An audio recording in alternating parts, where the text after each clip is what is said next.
So here we have the Mint House electric heater. So thanks to Mint House for sending me this. It's really cool. It's a really compact heater and it looks really good as well, as you can see in the pictures when the 3D light comes on, and it looks like a real fireplace.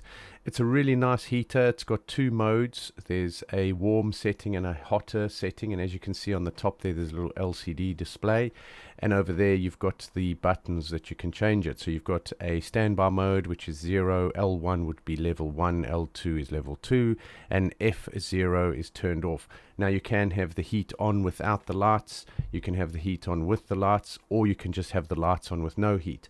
There's also a tip over protection, so you will see near the end of the video when I start tipping over the heater, it actually switches off. So that's a great safety feature that's been built in, so I do like that about it.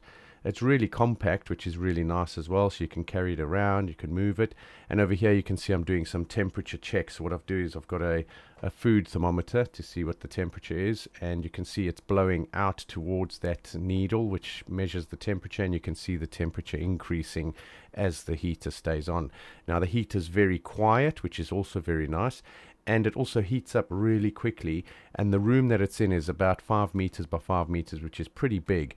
So I've left that on, and it actually charges and lasts, well, not charges, but it actually runs and warms up the room quite nicely. So if you leave it for a while, that room does become quite toasty.